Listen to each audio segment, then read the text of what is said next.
I wasn't looking. Maybe it's a good thing. I missed it too. I might have had a slight panic attack. Yeah, Peter and I would have had to sit down for 5 minutes and delay recording. The other thing that really gets me is when Jeremy drops it into the record sleeve and then shakes it down into it. I started exclusively bringing ones in plastic sleeves and not the original sleeve. Once the real peek behind the curtain on our process here.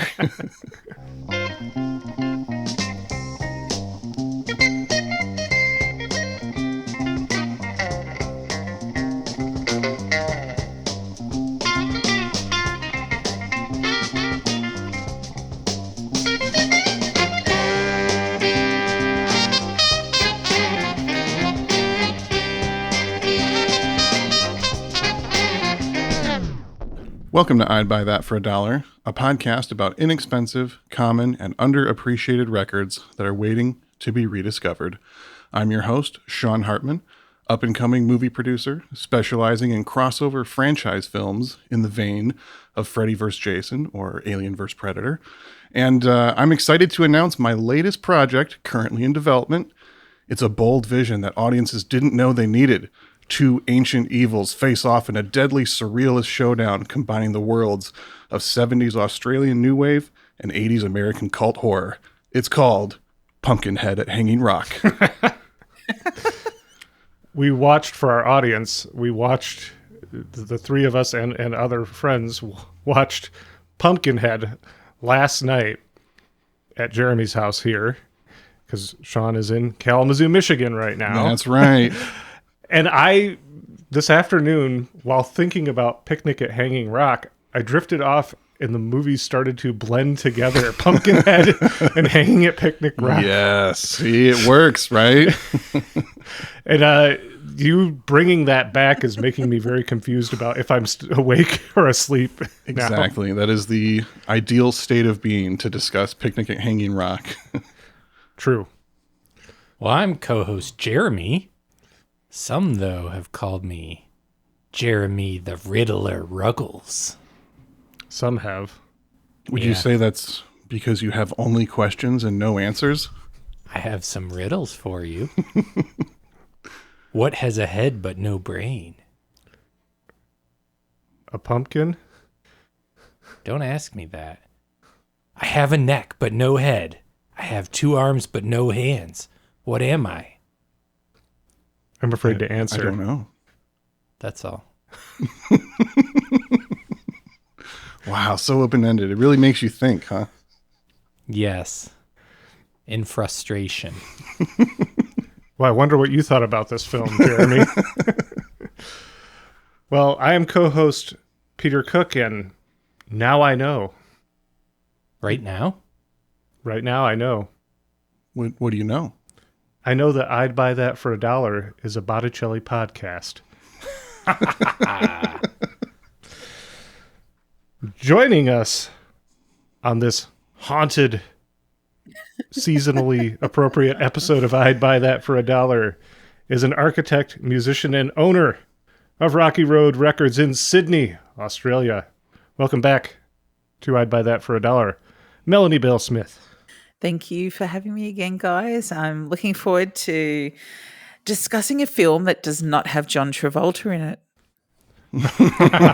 Called out. We're really in unfamiliar territory now. I don't know. He's very very well loved in Australia for so many reasons. But I have to say, I did laugh when we had 2 weeks in a row of John Travolta and soundtracks, and I thought, is there a formula here? I think we took a break between weeks. Yeah, it made sense to us. Yeah, there was, we picked just the theme of soundtracks and then just kind of randomly threw 5 together and was like, wow, what a weird assortment of movies we picked for this month. It's great though. Yeah. What is our final one that we're talking about? A soundtrack for a film. What's the final one? Do you want to introduce this one, Mel? So today we're going to be talking about the soundtrack or music from Picnic at Hanging Rock, which is the 1975 film directed by Peter Weir, who is one of Australia's most renowned film directors. and it is a classic. It was actually a novel originally published in 1967. The film was made in the Australian, it very much captures the essence of the Australian landscape, or certainly a typical landscape of Australia, I should say, because we all know that there's other landscapes that have been captured in film as well, particularly the outback. But this is very much a landscape of the bush and of colonial sort of occupied and developed Australia. It certainly highlights that the bush is not necessarily your friend. A classic theme in Australian film. Very much so. Well, what are we going to listen to before we discuss the film some more? We, of course, are also focusing on the soundtracks. Yes, we have to continually remind ourselves that we are not drifting into a full-on movie podcast. We still have to analyze this film from a musical lens, so to speak.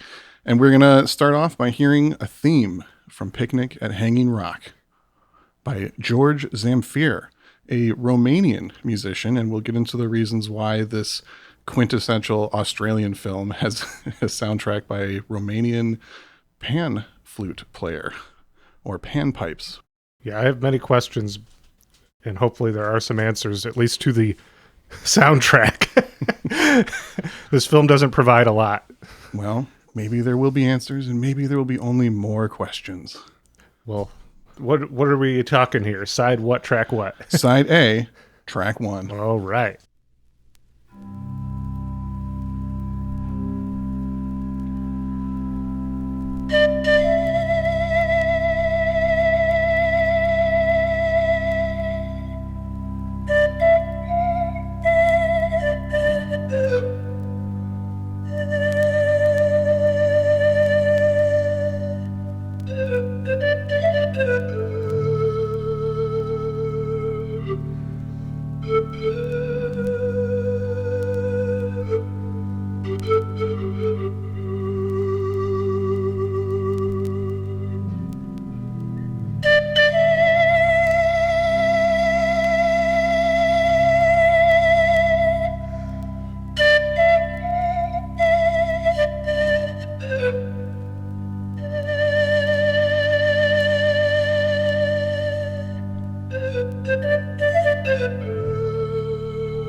Well, if you couldn't tell from my intro, the movie was not really for me, but as soon as I heard those pan flutes and organ, I was in on that. I loved that. So this is another example of you would rather just stick with the soundtrack and not watch the film. Yes. Which is funny because this isn't really like the other, unlike the other films that we've discussed this opening month of season 6, this isn't really the proper soundtrack for this film. That doesn't exist, right? Correct. This album has 2 songs from the soundtrack because Gheorghe Zamfir only did a portion of the soundtrack. He has arguably the most iconic portions. It's really the theme of the movie, and it's repeated throughout. So the pan flutes, the panpipes are so present and so iconic. But yeah, there's several classical pieces and some other sections. There was 2 pieces composed for the movie that were not done by Gheorghe, and there is no real soundtrack featuring all of that together. So in my proud tradition of only the sweatiest picks for Halloween episodes, we're doing a soundtrack that isn't actually even a real soundtrack to a movie that's arguably not even a horror movie. Yeah, I mean, it's not in any way a traditional horror film, but it's very eerie. Yeah, it's like psychological horror / mystery. Yeah. Yeah, I had never seen this. I'd heard the title many times. I'm familiar with a lot of other of the titles that Peter Weir has directed, but this is one that was entirely new to me. I watched it just in the past day, and I found it, like the atmosphere, the tone of it, very striking. It felt like 25 years ahead of its time. It felt like a lot of late 90s, early 2000s indie films were like Sofia Coppola, or even some of the films that like Gus Van Sant and Steven Soderbergh did with non-actor casts. Yeah. Yeah, because he specifically chose a lot of people for this movie who had some theater background, but not really any film background, because they just have a unique presence on the camera. And also they tend to work harder and take it a little more seriously than regular actors, according to Peter Weir. And I think if there wasn't the book, the film potentially would come across almost being somewhat like an art piece, or a sort of slightly experimental, because of the way it's structured and the way that different things occur in the film. And I think that it's actually quite an innovative film on a few counts. And it's really interesting to watch it, having not watched it for a long time, although I've seen it a number of times. But it's actually, because the book used to be, I don't think it is anymore, but it certainly was on the study lists for high school. When I say high school, I mean sort of late middle school and high school equivalent for you guys. So we watched this at school. We studied the book at school. So, which is a bit interesting, because watching it again after so many years not watching it, I realized that the themes were possibly far more, I don't know, explicit's not the right word, but sort of far more, I guess, intimate than we would have maybe discussed when we were at high school. It was certainly some of the overtones of the awakening of female sexuality or whatever else that people sort of draw out of the film.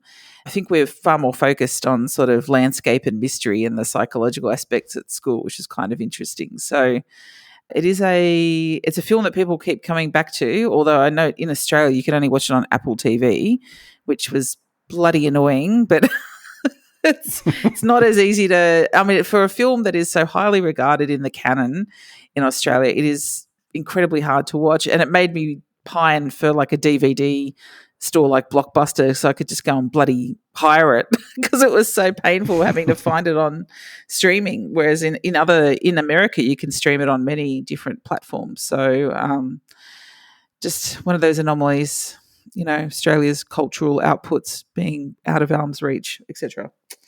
Right. Yeah, I was very interested to kind of get more of a perspective from you on, like, how is this film regarded in Australia? Like, is it still a part of the culture? Do people remember it? Is it well loved there? It seems like it is from what I'm hearing so far. Oh, definitely. I mean, it's definitely a film that people go back to. I just don't know if it's, I mean, when I was at high school, it was the mid to late 1980s. And so it wasn't really that much, it was only a decade or so since the film had been released. So it was still, and it was a film that over that period had, because of Peter Weir's ascent as a director as well, it was a film that still got a lot of airplay, so to speak. Like, it was often on television and commercial TV. I think the fact that it was studied in schools kind of perpetuated its exposure. I don't know where it sits now. I don't think that either of my teenage children have seen it. Particularly, I'm sure both of them would actually enjoy it, knowing the kind of films that they've watched. But I'm not sure it has quite the currency with, say, the current generation, but certainly in the pantheon of Australian cinema, it's still up there. And the non-existent soundtrack, you'll be interested to know, was voted in the top 10 or 20 soundtracks of all time by a listeners' poll that the Australian Broadcasting Corporation conducted about 10 years ago. So it still clearly is something that people hold fondly in their memories. It's still very highly regarded. But it is interesting that a non-existent soundtrack, from the point of view of being able to go and buy it, not that the soundtrack itself is non-existent, but it is interesting because when we rank soundtracks, we're thinking about something we could go to the shop and go and buy. But I think a lot of soundtracks actually are only they're sort of a slice of things. There's lots of soundtracks you can buy where it doesn't necessarily include every last thing that you hear. And I think that's something worth talking about this movie a little bit later on. Well, this film has, not only great music, but great sound design. Mm. Yeah. Mel and I were talking about this movie a little bit ago, and we talked about how one of the main things we need to stress with this is one of those movies where the landscape is basically a third character in the movie. It's very important, and the sound design and the soundtrack does a lot to really bring that home in the movie, especially the panpipe music. It's kind of, the idea with it was to represent the hanging rock and represent the nature, but also to kind of evoke this sort of feeling of like, these are, colonizers in this ancient world that they don't really understand, and they don't really know what they're coming up against. There's like the general wildness of the bush, but also it wants you to think like, maybe there's some like old gods, some old forces at play here that no one really understands, and they're likely not very benevolent at this point. Should we outline the basic plot line of the picture for those who are not familiar? Yeah, that sounds good. Do you want to tackle that, or? I could try. I don't have the specifics of like where they're at and whatnot, but it's a private school that these young women, you could call it girls, they're teenagers, from what I understand. They're in Australia at a private school, it would seem. They are out one day on a picnic at Hanging Rock, which is a real location. Where exactly is that located, Mel? It's near Mount... So as the opening titles of the film say, it is near Mount Macedon, which is sort of northwest of Melbourne in sort of central Victoria, the state of Victoria.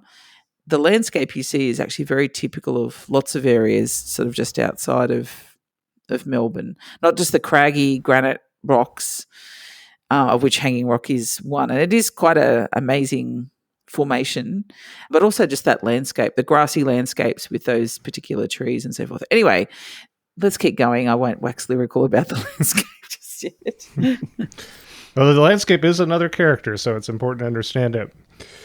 At that picnic, a few of the girls wander off, and we see them journeying around, exploring, and they seem to come under some kind of spell at some point, and they disappear. We don't really see what happens to them. One of them does turn up later. One of the teachers disappears as well, correct? Mm-hmm. There's no real indication of whatever happened to them, and it seems that it may have even been a greater force beyond our comprehension that has taken them away, and they're never found. The picture does not really provide any explanation, and it also is presented under the guise of this being a true story, which they really pushed in I think both the author with the book as well as in the marketing of this. It was definitely made not clear, like with the Blair Witch. Correct. And it was a huge source of, mystery and controversy around the book initially. Like, is this true or not? I believe that the book had some sort of an intro basically saying whether these characters are real or not is unimportant because they're all dead by now anyways. Yeah. Just like saying like it's true, but maybe not, but also you're not getting any answers. And Peter, when he signed on to direct, Peter Weir, not Peter, my co-host, when Peter Weir signed on to direct this movie, he got to meet the author, and he was instructed ahead of time, you cannot ask her, is the story true or not? That's very interesting. And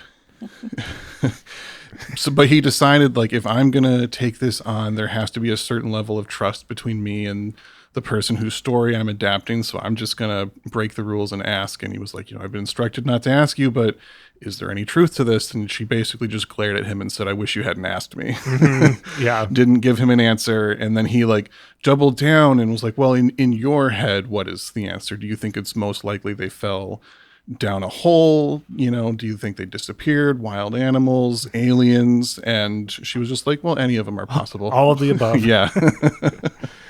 Yeah. I read that in particular, when American audiences saw this, they were very frustrated by the lack of any answers whatsoever. Yeah, infamously, one of the distributors that Peter Weir showed a print of the film to then threw his coffee at the screen after viewing it and was loudly cursing that he had just wasted 2 hours of his life on a mystery with no answers. That's how I felt. Yeah.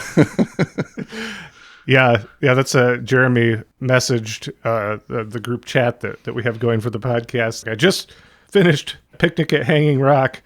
What a slow, boring waste of my time. Or maybe I'm paraphrasing you there, but that would you more or less say that's how you felt? Yeah, and just frustration because it's like no answer. Like, where did they go? I don't know. Why did one of them show back up? I don't know. It does feel like it's a picture where it's more about the tone, the atmosphere that it creates, than really the storyline. Yeah, it's a movie that I think needs to be understood on an emotional level before anything else.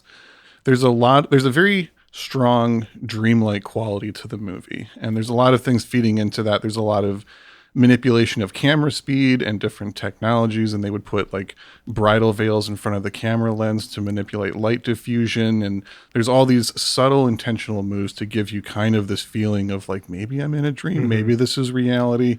It's very soft. Yeah.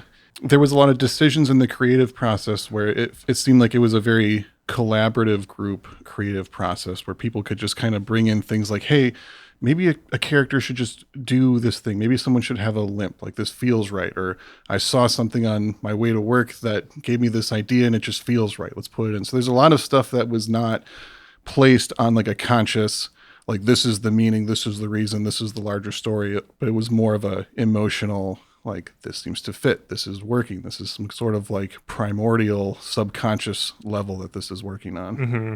I think it's very interesting, Jeremy, that your reaction is that of obviously many people. That I don't think that reaction was the reaction in Australia. So it is quite interesting, as you pointed out, Sean, that was sort of a reaction that American audiences came back with. And even Roger and Ebert, like, I think one of them really loved it and the other was like, no. Like, how they used to do it on TV or wherever they did it, was like yes and no.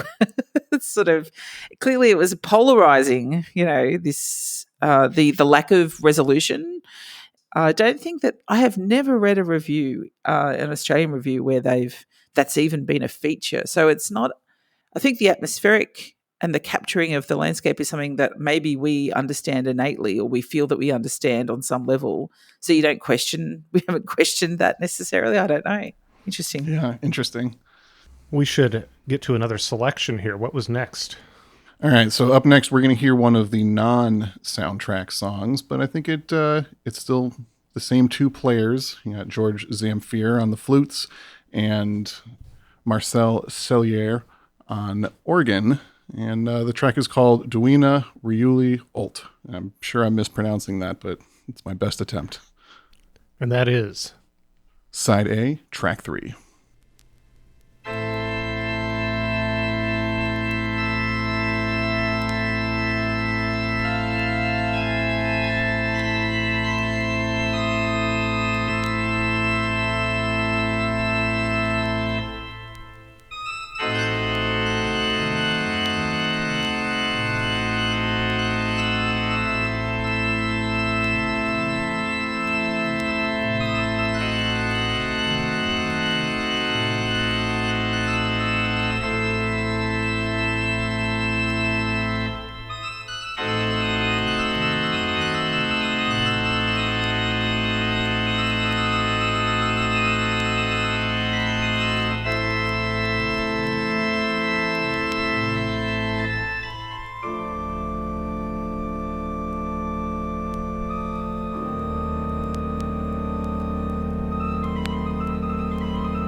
That definitely, especially at the beginning of that piece, felt more like something that would be in a traditional horror film, probably like a 1930s or 40s horror film. Yeah, it's got that black and white early kind of Phantom of the Opera type vibe. But that would be too overt for this film.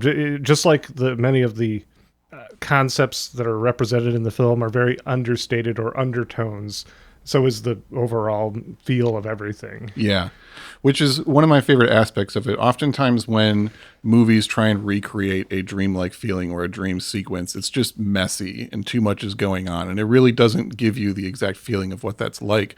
But this movie, because of its restraint and subtlety, gives some of the most like accurate representation of that uneasy, surrealist feeling. Mm-hmm.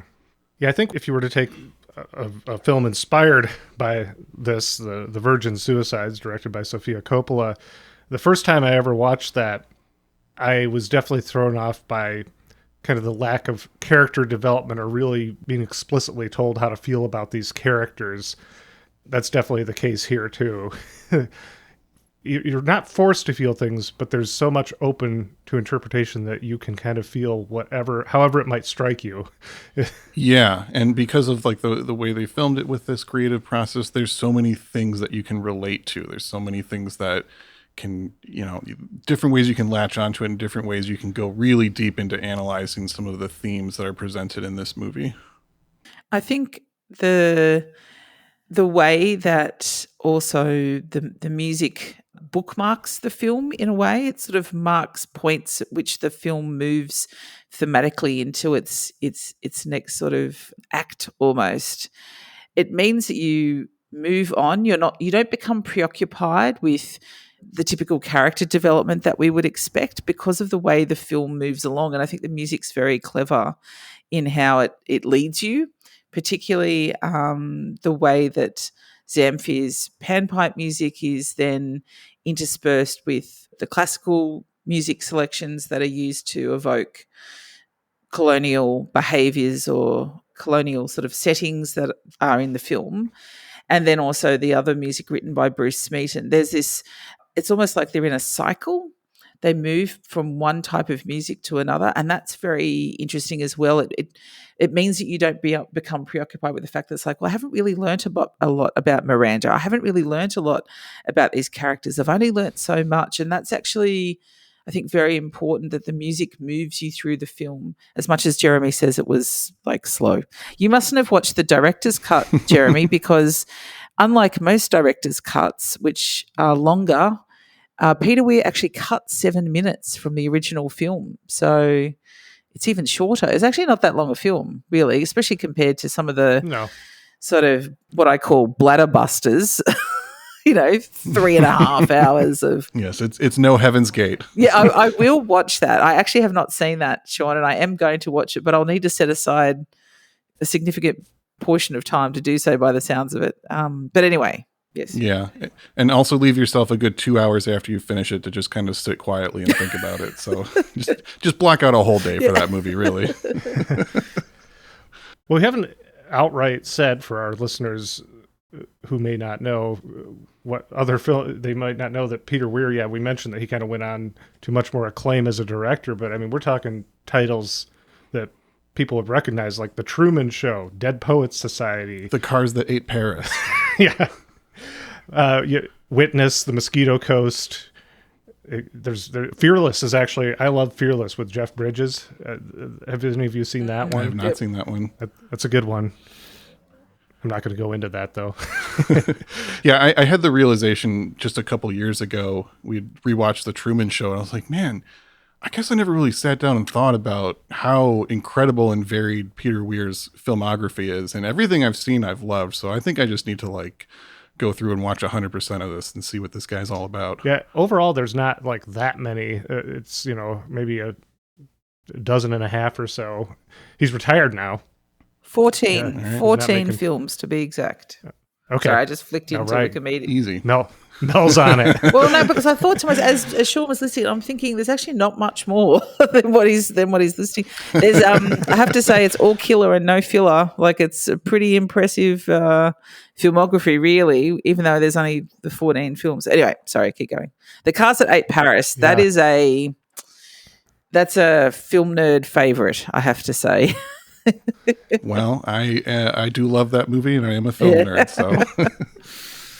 So, one thing I also wanted to kind of point out with this movie, it's rather infamous for people not liking it or not getting it on the first viewing. I personally did not get it or like it really the first time. That would have been sometime in my early 20s.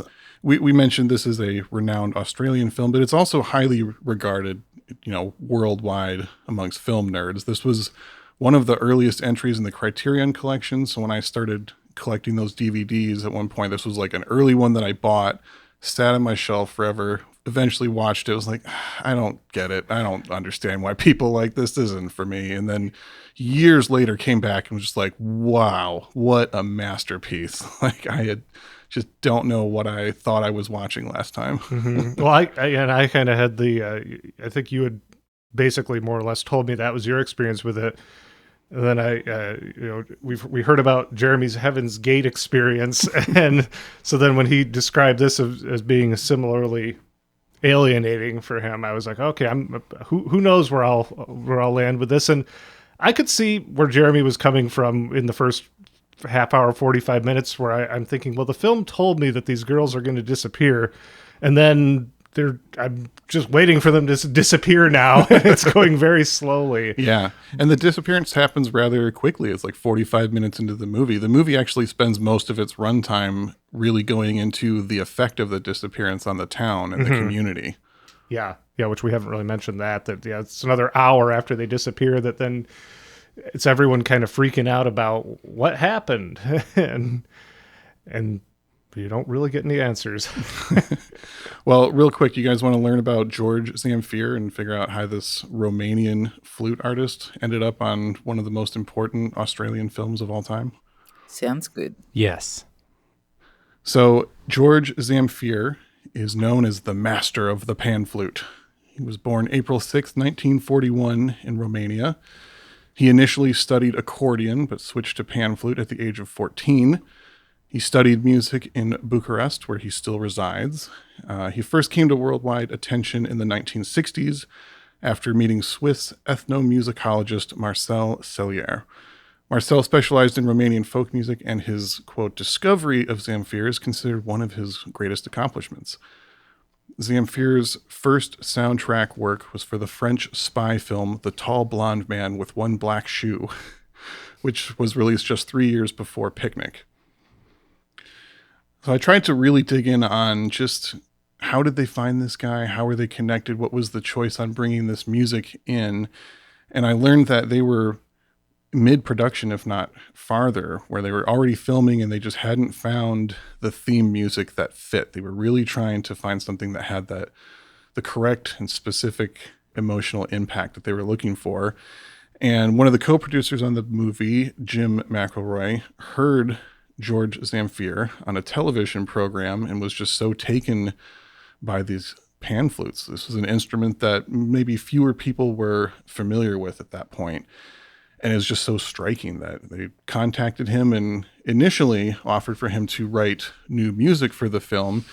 But he actually declined, as the music that they'd heard on the show was something that he hadn't really been working on for a while, that had come out or that had been recorded in 1971 and then released just in 1975. And he was basically like, that's not the style I'm working anymore. I don't write that way. And from what I understand, they basically bought the rights to the songs that they had heard, and then he recorded new versions of those for the movie. So he didn't write anything fresh, but I think it's a fresh recording. I'm not 100% sure. I don't fully have the answers. Mm-hmm. Well, it fits with the movie. Yeah. And I kind of looked at like, well, what was this new style for him that he couldn't go back to? And if you look at a lot of the stuff he was releasing around like 76, it seems like he was trying to move into more of like classical style music, and he had like larger bands that he was working with. My guess would be that he was probably really intentionally trying to elevate his standing in the music world. I think initially he was maybe pitched as more of like here's like a world music curiosity, this guy that's a master of this weird instrument you've never heard before. And we've discussed before, like even early on in the podcast with Los Indios Tabajares, how sometimes these master musicians really get pigeonholed into being presented as these simple people. And I imagine he was trying really hard to not have that stereotype put on him. Mm-hmm. When you say earlier in the podcast, you of course mean The second 248 episodes ago. that was the second episode. Well, this is 250, isn't it? This is 250 right Wow. here. Wow, we didn't even momentous, and we didn't even mention it until now. Well, I don't know about you guys, but I celebrate the whole catalog of this podcast. Same. So Zamfir's early soundtrack work here really brought him to continued prominence and got him a lot more interesting work. His other soundtrack work includes Sergio Leone's Once Upon a Time in America, another masterpiece, and he can also be heard on the Karate Kid series. Zamfir is credited with generally repopularizing the pan flute and inspired many other artists to pick up the instrument in the 70s and 80s, and the curved style of pan flute is especially associated with Zamfir. Which I guess, we should maybe just state what a pan flute is for anyone who's not particularly familiar. You want to tackle that one, Peter? Oh, I don't know what it is. I can't do it. Jeremy, what's a pan flute? It's like what you cook your eggs in. You guys. And then, I really don't know. Yeah, like if I put on the spot as I Okay. just was, I could not tell you what it is. Yeah, well, I'll pass the record around to the guys so they can see the picture on the back of our boy holding one. Yeah, okay. Okay, yeah. Seeing that, I'm like, oh yeah, I've seen a thing like So that. it's the before. one that has many different length pipes that you would move your mouth around to create different notes, different pitches. Yep, so they're different length and sometimes different width, so that, they create the different notes. And then the interesting thing about it is when you're blowing through one, you're getting overtones from the other pipes as well. So it kind of has this very ancient, ethereal quality to it when played. Could I also throw in there then that when we listen to Marcel Cellier playing the organ with Gheorghe Zamfir on these recordings, they're actually related instruments because he's playing an organ, and that's how organs make sound as well. So it's kind of like the That's panpipes or the pan flutes, like the little baby brother, and the organ is the much more substantial. Having said that, I mean, there are lots of different size organs. I think we sometimes we're not talking here, people, about Hammonds. We're talking about pipe organs that are in churches and public buildings and so forth that obviously require quite substantial sort of equipment to keep the airflow going through the pipes. But I guess what we're saying is that it's a similar principle, which is that the air is blowing through the pipes, although you don't get the overtone effect, obviously, because part of that is to do with just the way that you blow into them, and that it's challenging to, I think, I've only ever had a go at one once, and it is challenging, especially if you've never played one, to even try and get the air to just focus in one of the pipes.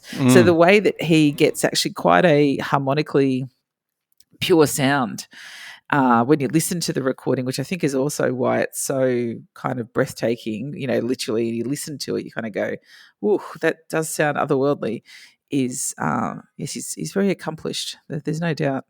Yeah, and it's also interesting because it's an instrument that can be found all over the world. It has Greek origins, and there's different versions in basically almost every continent. So it's this kind of, like we said, it really adds to that sort of ancient primordial feeling that the soundtrack is supposed to evoke. So can I just make one really quick comment, which is that I know people think it's odd that Romanian music was used, or this Romanian pan flute music was used in an Australian film.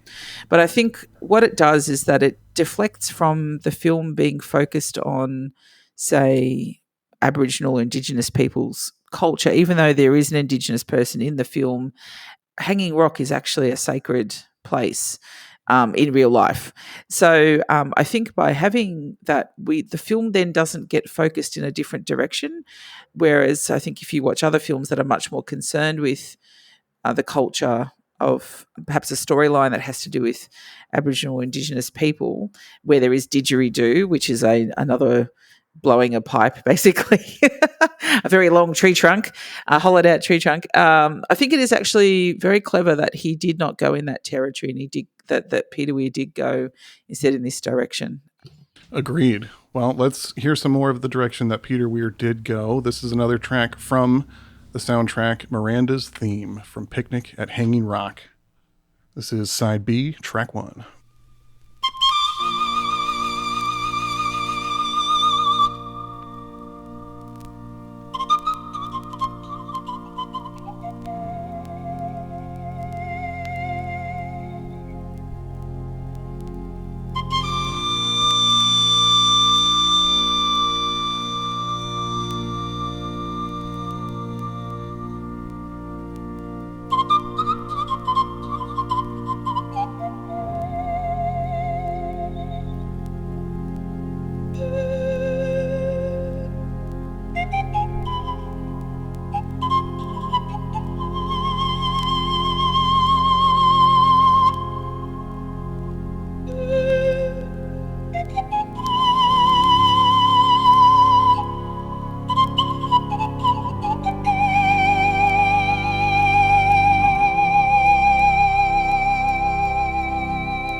That for me is the most iconic piece of the movie. I love that theme so much. I used that track on one of my mixes for the Deep Zones, my monthly ambient new age radio show. It fits perfectly. Great Circles. GreatCircles.net. Yeah, I feel like we hear that one a few times in the picture because I feel very familiar with it now. Yeah, and the character of Miranda is this. It's an interesting usage because she's really only in the beginning, but then there's like these flashbacks and these hints and like this presence that she continues to have through the movie. Yeah, she in a way feels like the main character, but we probably see more of other characters like Sarah and... Yeah, one of the many fascinating tricks that this movie pulls off. Mm-hmm. Well, we could probably talk all day about this picture, but I was wondering, Sean, if you've been traveling here to Michigan, you've been preparing to lead this episode. Did you also manage to find time to put together a list of recommended similar albums? Well, I found the time, but I came up short, honestly. What? I was up late last night trying to think of what are movies with a similar vibe, with a even close to similar soundtrack that can be in the dollar bin, and I had nothing by the next day. I thought of some movies that I thought were really interesting comparisons, and certainly there's some music we've talked about on the show before that could be compared, but I just couldn't get the exact cheap soundtrack from the same time period going. That's fair. I mean, obviously Paul Horn comes to mind. True. No spoilers. Oh. So yeah, this morning I was confiding in co-host Jeremy that I was at a loss, and he suggested just pick some music that sounds like it, and I thought, well, maybe I'll just recommend a couple movies and a couple albums, and we'll call that good enough. Does that work? That is acceptable. All right. So here's two movies. The soundtracks are either non-existent or hard to find, I forget, but easy to track down and view and listen to the soundtrack while the movie is playing. First one, Don't Look Now, from 1973, directed by Nicholas Roeg. Are either of you guys familiar? I have not seen that one. I can't remember if I've seen any films by him. Did he co-direct Performance with Donald Cammell? I think so. Yeah, I'm really. He's a that's a famous name that I'm really just have not gone through his filmography yet. Sure. So that's starring Donald Sutherland, the late great. It's an interesting comparison because it's technically a horror movie, but it's not a traditional horror movie. And also the inciting horrific incident is basically the first thing in the movie. And it's a movie more exploring the impact of a horrific incident, and has some kind of similar eerie, like it's a little bit of a ghost story. It's a little bit surrealist, but there's like very heavy emotional themes that are at play similar to this. So I highly recommend that movie. And then a much earlier film that I think has some very interesting comparisons, and another movie that I absolutely love, Black Narcissus from 1947 by Powell and Pressburger. Not ringing a bell. So that's one of the great kind of like early color Technicolor movies, and has some of the best examples of, landscape paintings and things made for the movie. It's just absolutely gorgeous. But it's like the idea of these nuns living in a convent up in the mountains, surrounded by just wild wilderness and cultures they don't understand. And it really kind of has like some of these explorations of sensuality linked with nature, and these people trying to be proper and normal and just being seduced by the wide world, whether they like it or not. Amazing movie, absolute masterpiece. Kind of a Christmas movie too, so A Christmas movie. plan accordingly.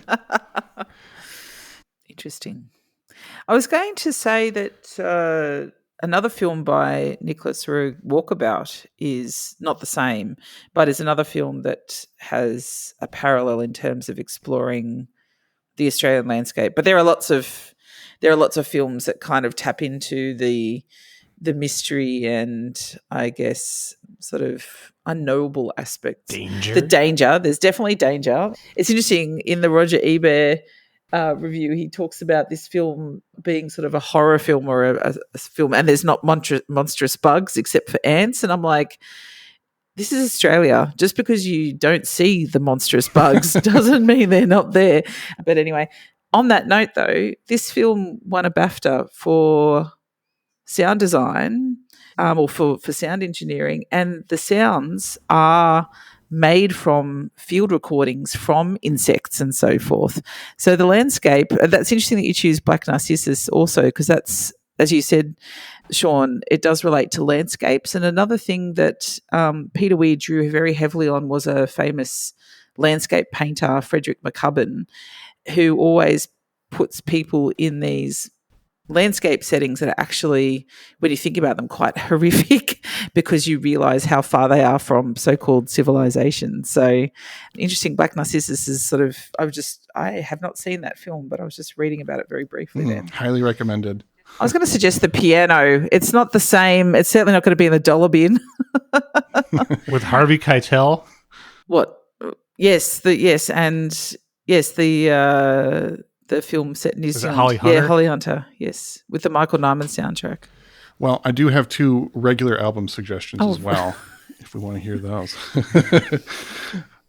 Yeah, Paul Horn, Inside, 1968, previously featured on this podcast, mostly solo flutes, but, a solo flute exploring the environment around and hearing all that natural reverb. And it kind of has like a similar otherworldly ancient vibe to it at times. Mm-hmm, definitely. And features a bug sound. Exactly. Speaking of sound design, most famous insect. And one other recommendation, Kay Gardner, but not the album we talked about, the follow-up to that. We talked about 1978's called Emerging. Emerging, correct. Was the follow-up Moon Circles? The follow-up is Moods and Rituals, Meditations for Solo Flutes, 1980. It's an album I picked up recently and also recently featured on Deep Zones. But yeah, again, that one has great similar themes, and it's an amazing, cheap album by one of my favorite New Age artists. And that's kind of one of your things now, so that's one of my something. things. I like slow movies. I like cheesy, droney music. I'm an adult now. Well, thank you for getting me to finally watch this picture. I recommend to our listeners that you do the same if you're not familiar with Picnic at Hanging Rock. Of course, we've spoiled all that happens in it with this episode. But yeah, this is it for the soundtrack portion of this season, isn't it? We're going to be going back to your regularly scheduled podcast. Regularly scheduled. I don't know. I think I might do a couple more soundtracks this season. I had fun this month. Well, I see no reason to keep this as a opening theme and never again. We're definitely doing at least one more because we now promised to come back with Mark Weathersby and Taylor Rowley to discuss Staying Alive. True. That soundtrack True. at the end of the season. And we always keep our promises. Yeah, like Tim Harden said, don't go making promises you can't keep. Mm-hmm. And since, now that we've evoked Tim Harden, I guess it's time. We should probably turn things over to Mel because Mel might have some plugs before we get out of here. What are you up to, Mel? I am up to all sorts of things as usual with the shop. So if you're local, if you're someone, I have been handing out your flyers quite frequently, actually. So for the podcast, and we have good Australian listenership, so I think they're working. So there you go. So if you're a Sydney person, our street, which had a massive upgrade from a public realm point of view, it was very disruptive and made finding our store, which people say is hard to find anyway, harder to find. We're having a massive street fair in a few weeks' time on Saturday, the 9th of November, and we will have a stall where we will be still having the shop open, but we're going to have all of our fun dollar bin albums out for sale. So I'm going to do some fun crates. We had a great weekend at the Glebe Record Fair last weekend, so it's always fun to get sort of a whole bunch of different crates together and put them out and get some new buyers and talk about music, which I just really enjoy about having a record shop. And that's it, really. Check out Rocky Road Records. Always buying new records. In Sydney, Australia. Yeah, Sydney, Australia. Yep. Well, thank you for helping bring some perspective from down under, as you've been our correspondent for many episodes now on the program. And I think we should mention Mel may not be our most featured guest, but Mel is probably our most listened to guest at this point, right? Because of the last episode. Oh. Yeah, the Little River Band episode. Yeah, is that still? More people have probably heard you. Yeah, that one reigns supreme among our episodes. Yeah, more people have probably heard you on the show than any other guest. You're in the tens of thousands of listeners. Wow. Okay, that's crazy. Yeah. I knew it was a lot, but it's amazing how it's just. Anyway, that's okay. Oh. Well, hopefully you might have me on for another show this season, maybe, to talk about an album, although can I just say it's very hard finding, not that I want to just be the Australian correspondent because I listen to lots of other music, but it's interesting that some of the other Australian records that did do very well in the States are definitely not dollar bin records, and that does make it challenging. So... Mm-hmm. This album, you said, is basically impossible to find in Australia. I've not ever seen it in the format that that has been presented today. There are other albums, but not this particular one. And I think that's something that we do come across in the shop, which is albums that just never made it either in the format that they were pressed and sold overseas or even made it here at all. And so you only could buy them on import. It took until basically, I think, CDs. And then even when CDs arrived, there was still an awful lot of imports that came into Australia. It took a long time for us to always have the fullest catalogue. But it's very weird also what was pressed and what wasn't pressed or what was available and not available. It's not predictable. So, like, I picked up a Tangerine Dream live album thinking it was a UK pressing, but no, it was an Australian pressing. I was like, okay, so that got pressed, but there's lots of other things that didn't get pressed. So we're learning every day in the shop still. It's quite interesting. So, yeah. Well, what did we want to get out of here on? We're going to go out on the last song on the album, Nani Nani Puisor. This is one I thought kind of fit the vibe. The album is actually a little varied. There's more variety to the sound that we're presenting today. It really gives a wide example of George's abilities on the pan flute. There's tracks that are more upbeat. There's stuff where he's basically mimicking bird sounds. But this one is a good way to go out and kind of gives you more of that ethereal vibe. Perfect. Well, of course, you can always check out our Patreon if 250 episodes of the regular feed aren't enough for you and you're looking for more of these kind of discussions. Go over to patreon.com/I'd Buy That Podcast, where Mel, you're a proud supporter of the Patreon as well as a frequent guest of the show, so we thank you. I love it. I love the extra content. I love the 7 inches. They're great. And delving. Can I just say I've learned so much listening to this podcast. I always pride myself on being very knowledgeable about music, but actually my listening has expanded massively since I started listening. So I really enjoy it. Well, I've learned a lot hosting this podcast. Same. Yeah. So glad it goes both ways. Yeah. So once again, patreon.com/I'd Buy That Podcast for a whole lot more of this. But yeah, let's get out of here. This has been I'd Buy That for $1. I'm Peter Cook. I'm Jeremy the Riddler Ruggles, and since I'm not cruel like this movie, I'm going to give you the answers to my riddles. Oh, how generous. Lettuce and a shirt. Oh. Okay. I'll go back and rewind your podcast to the very beginning now, listeners, and start over. Do it again. Maybe you'll divine something completely different from listening a second time. Yeah, I've heard people enjoy this episode more the second time they hear it. Yeah. Infamously. All right. And who are you, good sir? Oh, I'm Sean Hartman. All right. And that just leaves our guest. And I'm Melonie, and thanks for having me on. Thanks for coming back. No worries, even though I'm 15 hours ahead. All right, here's Nani Nani Puisor, side B, track 6.